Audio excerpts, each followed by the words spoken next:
everyone, my name is Carrie and I am sitting out here in my deck today. It is such a beautiful day, so I just had to record outside. So today I wanted to talk about loving our kids better. I have 5 kids. They are range from ages 20 down to an 8-year-old. And I also have a grandson who is 5 months. I'm gonna start with the bad news first.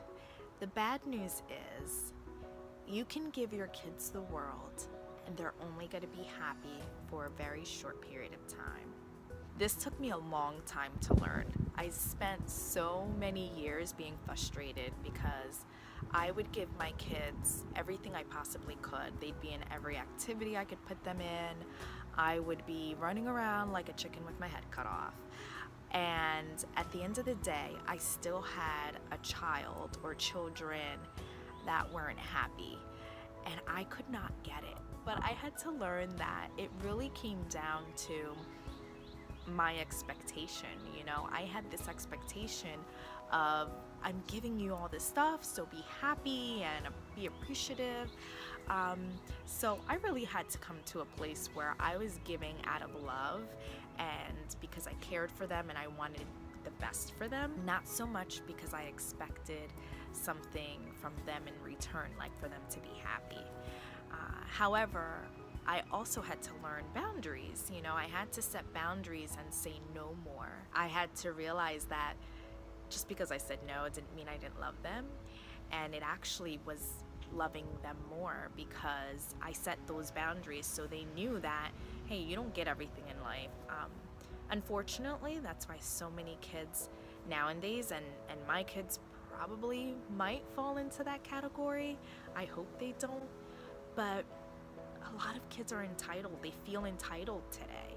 So, and I think it has a lot to do with the fact that us as parents, we give too much. We're constantly giving, and we don't really have an expectation of them in terms of, have they earned it or have they worked for it, So to me, that's the bad news, because I think as parents, we naturally just want our kids to be happy and healthy. Don't be surprised when your kids aren't, or when they are for a short period of time. Instead of giving our kids all these material things or even just driving them around, I think it's important for us to give our kids more time. I see that that's an area that today, myself included, that as parents we're really lacking. We are so caught up in whatever's going on in electronics and TV stuff, and we don't spend enough time with our kids. So I think we find that if we trade in the giving them stuff or giving them time in the sense of running them around, but we give them time with us, I think we're going to find that our kids are happier for a longer period of time because of the time that we're spending with them. So I do try to do dates with my kids. I don't get to do it as much as I used to or as much as I like to, but it is something that later in life, because I didn't do it early on, but later I started to have dates with the kids and they really enjoyed that. Another thing that I've really been working on is picking my battles. I was so picky and always wanted the house to be perfect. I wanted everything to be clean and, the clothes color coordinated in the closet. But now I have become more lenient on it. I've become more laid back about it. And while there are things that still drive me crazy, I have found that I can enjoy my kids more. We're not fighting as much about it. Not that it's completely gone, because I still have expectations, but they're not as bad as it used to be. I find that now I'm more chill about it. I'm more laid back. And I laugh sometimes because my kids at times, my older girls especially, they'll come to me and they'll complain about the laundry, being piled up, or about laundry being on the couch that needs to be folded. And I just want to laugh because I think to myself, these are all things that would drive me crazy. And nobody wanted to do it. It's pretty interesting to see now, but I have learned to pick my battles, and I think I let a lot more go now. Forgiveness is huge, and this is something that it wasn't up until, a few years ago that I started to ask my kids to forgive me for things. I realized that I had messed up in so many areas as a mom, and I really needed to ask my kids to forgive me. I really needed to say sorry to my kids. And I think sometimes we don't even really think about how we've hurt our kids or how we've upset them in some way that is, it upsets them. It's how they feel.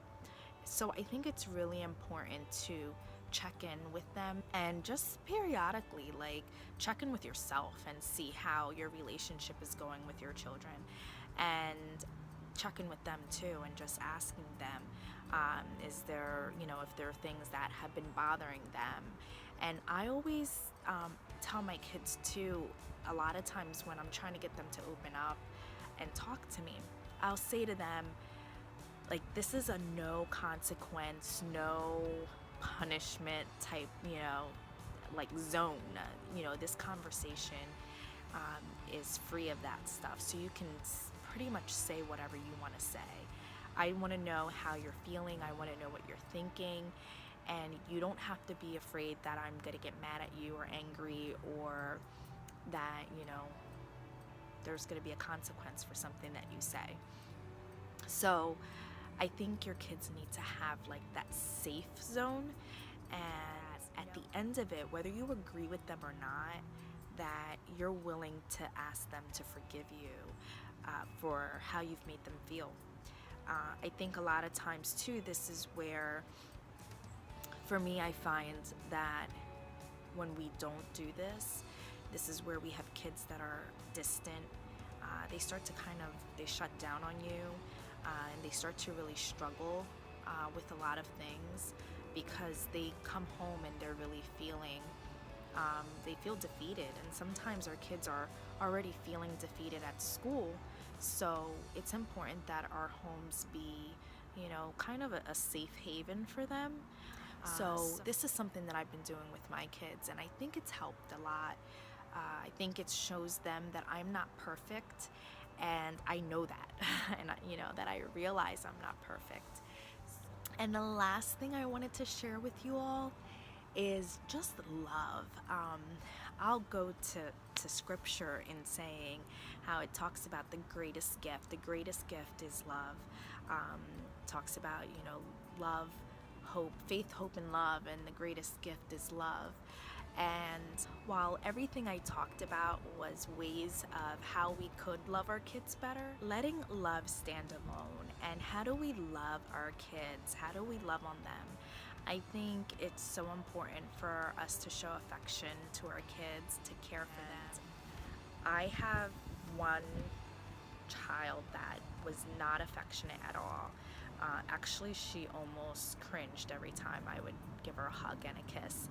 And I still did it, not excessively, because I didn't want her to feel completely uncomfortable or upset, but I still showed her affection.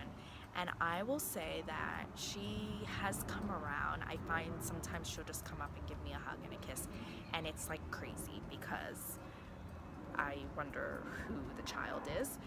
But I hope that that has helped, the fact that I didn't stop giving her affection because she wasn't affectionate. So then I have other children who I can hug all day and they'll be happy. It's so important to really develop healthy relationships with your children by doing that. And I think that this also helps them to have healthy relationships as they're growing up. I hope this video has helped you all. I hope that I have taken you one step closer to being a better parent and to loving your kids better. Thank you for watching. Make sure you subscribe to my channel and like my video. Put some comments down there so I can know what you think about the video or give me some feedback. I am completely open to it. I hope you all are enjoying this beautiful day, and until next week, take care. Bye.